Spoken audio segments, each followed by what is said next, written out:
And it will stay just as it is until you alter it further.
I just don't know about this. It's what's best for it.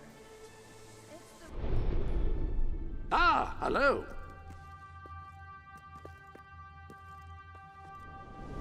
I hope everything is in order.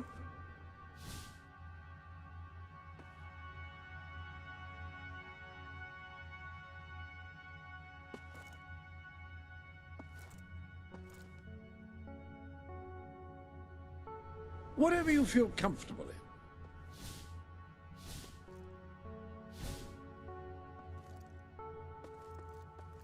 Feel free to change the color of your clothes or hair using the dyes. That is, after all, what they are for.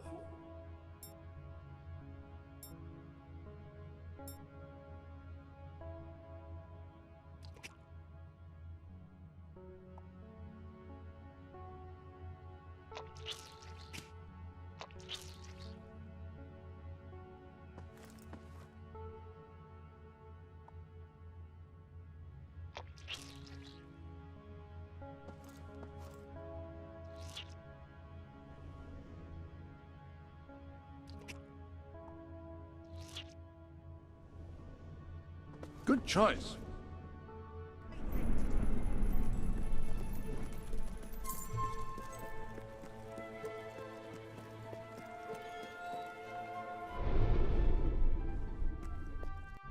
Dare I say...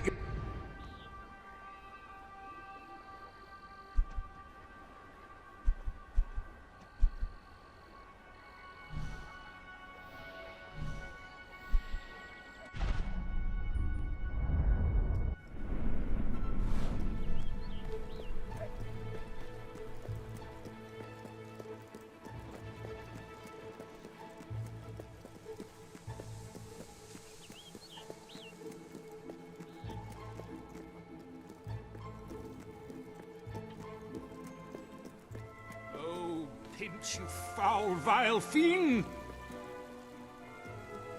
You, dear lady, you who live in such a tumultuous epoch, do you not thirst for the drama and emotion of a properly structured tragic play? Of course you don't. You want to escape your troubles. You want to be made merry. You want to be amused. It is no good. We shall never agree. Ah, if only we could get our hands on Morley's lost play. It would solve all our problems. Yes, it is said to bring together the opposites of tragedy and comedy in an exquisite marriage of forms. But perhaps you can find it? Yes. We beg you, the theatre, the muses, the very heart and soul of this town will thank you. Where do we go from here, then? Somewhere... Splendid, splendid! You should know we did commission an elderly detective to search the library for clues as to the play's whereabouts, but he never returned. The man's name is Ransom Locke, and he's rather closer to senility than one would like, truth be told. If you come across this gentleman, he may be able to aid you. I believe he is looking for the collected works of the playwright Philip Morley, as we speak. One can only hope they were not burned when the king closed down the academy and its library.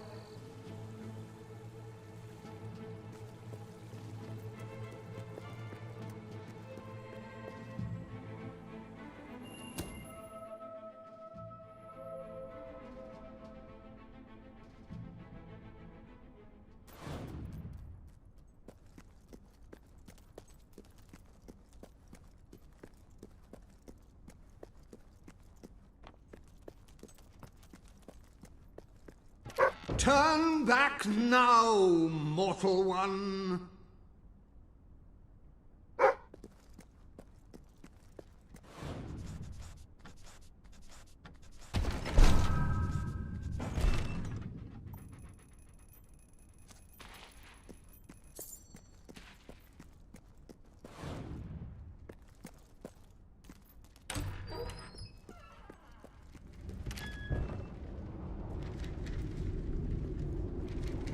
Stay away from this accursed place. Only death and insanity await you.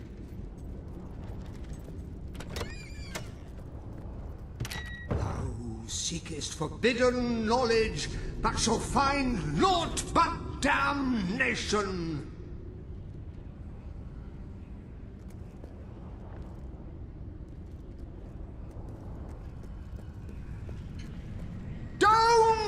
Pick it up! No! Really, I'm serious!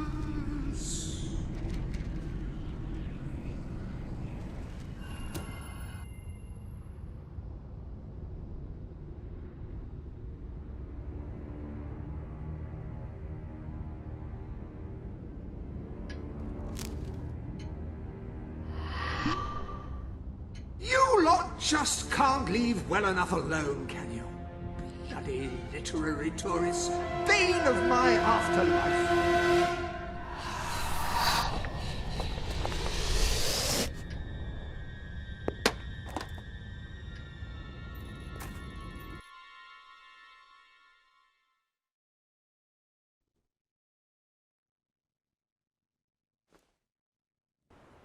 Listen, you. You're not getting my lost plate, you hear? It's rubbish.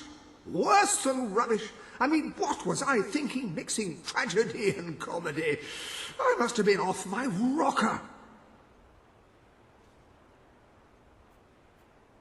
It would seem, my dear madam, you have been apprehended by the ghost of Philip Morley. That makes us both his captives. I am Ransom Locke. If the name seems familiar, it is because I was once a detective of some renown. And yet, here I am, ready to live out the rest of my days, trapped in a book. As far as I can deduce, we are currently in a scene from one of Morley's greatest romantic plays, the near tragedy of Oliver and Ethel. I believe if we are to escape, we must act out the scene. But performing is not one of my talents. If I am correct, putting on this costume should set things in motion.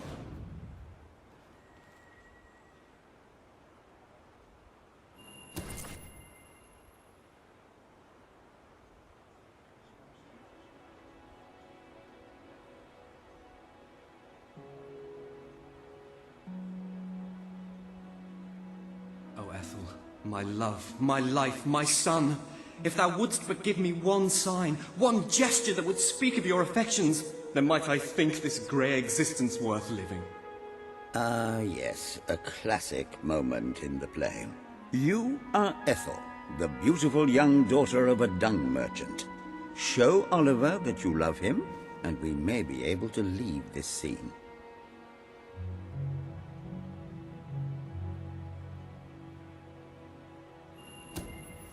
My heart is yours, my love.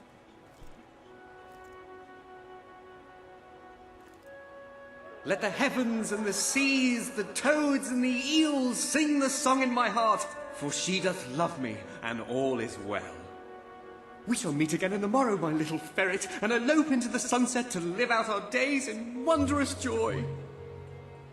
A magnificent rendition. Truly, I applaud you.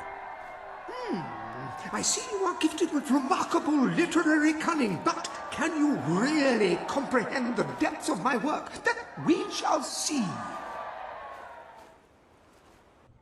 Ah, yes. This is undoubtedly a scene from one of Morley's earlier, funnier plays, Bloodbath at the Royal Court. And this must be your costume. The role of the fool is one filled with tragic depth. It will require a masterful performance.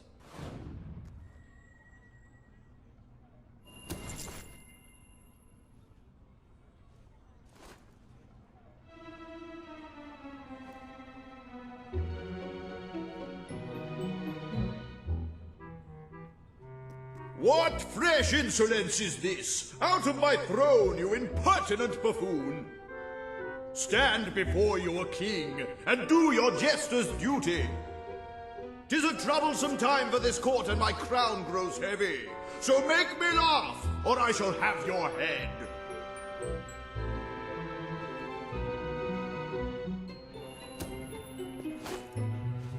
Gucci, Gucci, goo.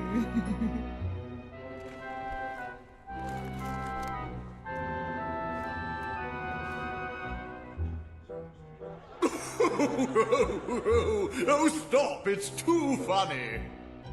I believe I'm in the right mood now to meet with those foreign delegates. I think I shall only behead half of them, yes. I have never seen a more convincing fool. There is hope for us yet. You handle my royal dramas as well as you handle my romances. But will your versatility extend to the more subtle domains of theatre, I wonder? Oh dear. Unless I'm mistaken, this is a scene from Morley's notoriously violent historical epic, Titus the Mutilator, Part 2, which would mean this is the gladiatorial arena from Act 5, where Titus is finally slaughtered by savage warriors seeking revenge. A favorite scene of mine as a child, I must admit. And here is Titus's famous costume. I had some pajamas that looked just like it. Put it on and you will take on the greatest role of your life.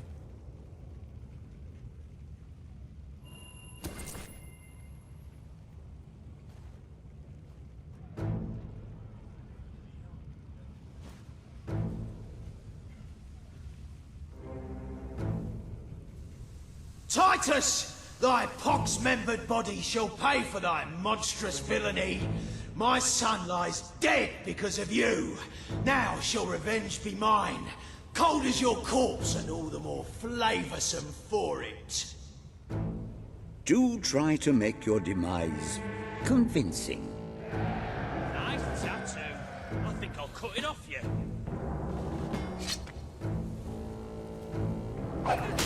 Oh! Well, better in than me. Ooh, nice block.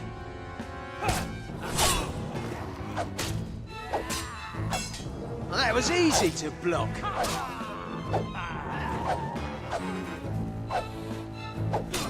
Oh, that looked like it hurt, matey.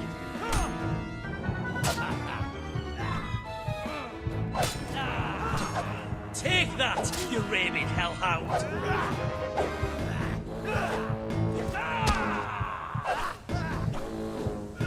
I'm gonna grind you into hamburgers. I mean like proper hamburgers. Oi, you witch! Lay off of my mate!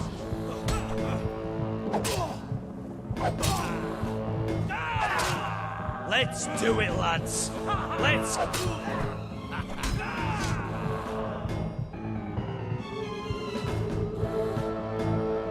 Titus has fallen! Vengeance is mine at last! But what is yonder scar upon his cheek? No, it cannot be. He was my son! Oh, woe and wretched misery! I am undone. My heart breaks with grief. It has beat its last. Adieu, unkind world. Adieu.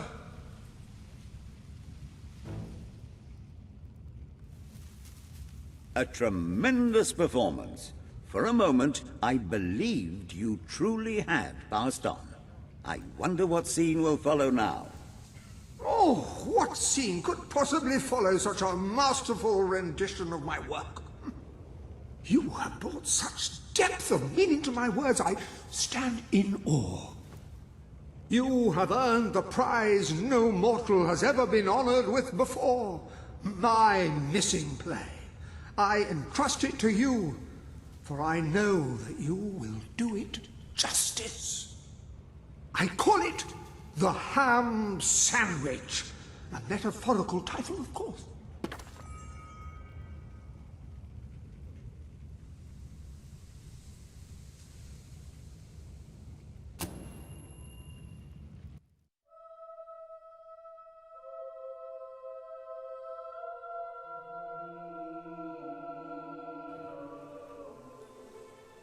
Ah, you have retrieved our aged investigator. Happy day! Have you, perchance, found... This is no time for perchances, Lambert. The play! Do you have it? We're saved, Lambert! Oh, the joy in my bosom knows no bounds! Thank you a million times! Thank you! His head bosom! It's already working! Comedy and tragedy will at last join hands!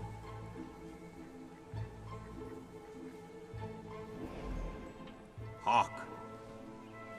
Bear witness to the tragic futility that is man. Oh, how it doth sear my senses to see paradise and yet to be barred. That reminds me of a great joke. A guard, a monk, and a chicken walk into a bar. Unfortunately, the bartender had a mild heart attack that morning, so none of them get served. And yet what purpose doth heartache serve when the infinite dark blanket that is death falls softly upon our still beating corpse? That reminds me of another one. A corpse walks into a bar and says, "Can I have a lemonade?" "Certainly," replies the bartender. "I've never seen a stiff drink." And so endeth our happy sad play, which reminds us we are made of nothing but clay. There's time only for our fool to say... Great big giant bosoms! What the hell was that? Biggest load of old tosh I ever saw. It didn't even make sense. Worst play ever.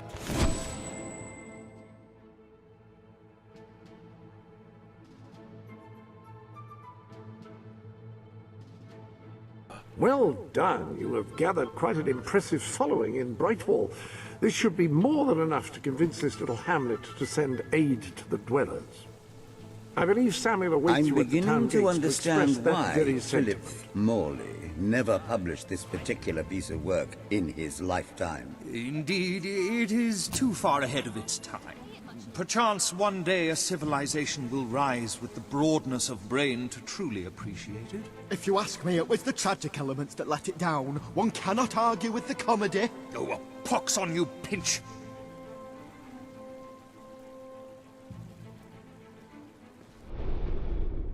If you're not too busy, you might have a look in the sanctuary shop. I believe something new has been added.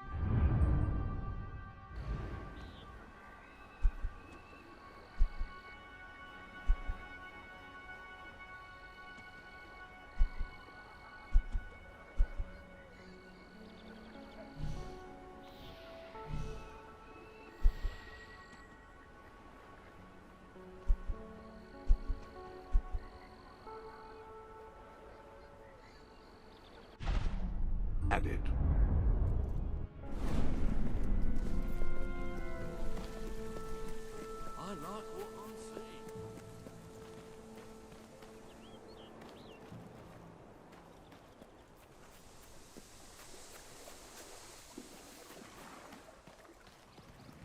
Oh, hello. Lovely, aren't they? I've collected gnomes since I was a lad. My family said it was unhealthy. It made me take stock of my life, and I realised I had to make a change. So I cut off all contact with them. Now it's just me and the gnomes. They're my best